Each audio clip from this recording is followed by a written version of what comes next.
वतन विञायो आहे, विञाए रहिया आहियूं। मन केरु नथो पुछे माना पंहिंजो पाण खे त मतिलबु एतिसाब लाइ पेशुब कयां थो, चवां थो त मन असीं रुॻो कोस्ताने या ॾुआरी कोन थींदासीं।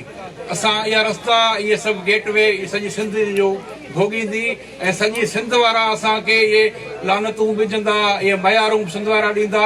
उन करे आउं चवां थो इंसान खां ज़िंदगी में ग़लतियूं थींदियूं आहिनि, उहे रेक्टिफाए थी वेंदियूं आहिनि। ग़लती थींदी आहे, ग़लतियूं दुरुस्त थींदियूं आहिनि। वक़्तु वियो कोन्हे को, इहे धरती इहे पट हिते ई पिया आहिनि। कंहिं असां मां कंहिं हिकिड़े बि गैरत कई, कंहिं हिकिड़े बि हिमत कई, इहे शयूं सभु वापसि थी सघनि थियूं। उहो कॾहिं का अंधेर कोन्हे का। ॿियो मूं हिकिड़ी पिटीशन दाख़िल कई त वण ॾाढा पिया वढजनि अॻु में, त कॾहिं कॾहिं खां गाॾी ॾिसबी, हींअर स्पेशली सरी खां अचो, ऐं ताज़ो 4 ॾींहं अॻु में आया आहियूं त 10 गाॾियूं।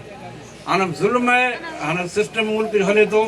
हिकिड़ो डायरेक्टर आयो, आउं बीठो चेंबर में साहिब जे अॻियां, जज साहिब जे अॻियां, उन में उहो माना सफ़ा माना रोई पियो चयसीं ज़ुल्म आहे, सभु कुझु थिए पियो पर आउं कुझु नथो करे सघां।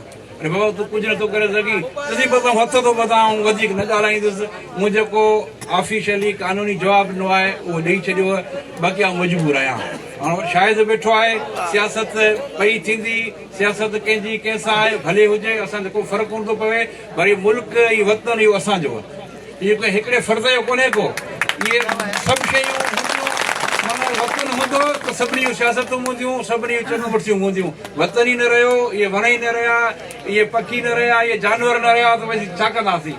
त उन करे ऐं सभिनी दोस्तनि खे, जेके बि सोशल एक्टिविस्ट आहियो या जेके सिंध नदवी संगत वारा, जेके सोशल मीडिया ते लिखो था, इन्हनि शयुनि जी निशानदेही बि कयो।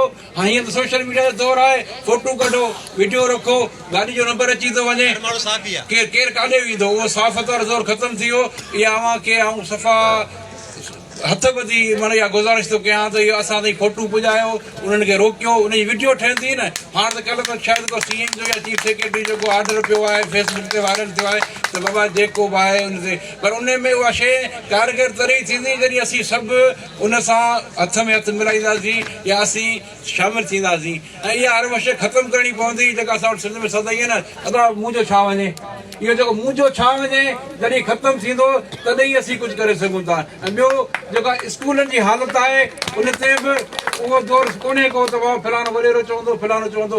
सभु सोशल वर्कर आहियो, कोई स्कूल बंदि आहे, पंहिंजी वीडियो ठाहियो, पंहिंजी फोटू कढो, उस्ताद देरि सां था अचनि, उस्ताद नथा अचनि, हाणे त कोर्टूं वेठियूं आहिनि, ॿिया इलाही फॉर्म आहिनि, सभु मसइला हल थी वेंदा।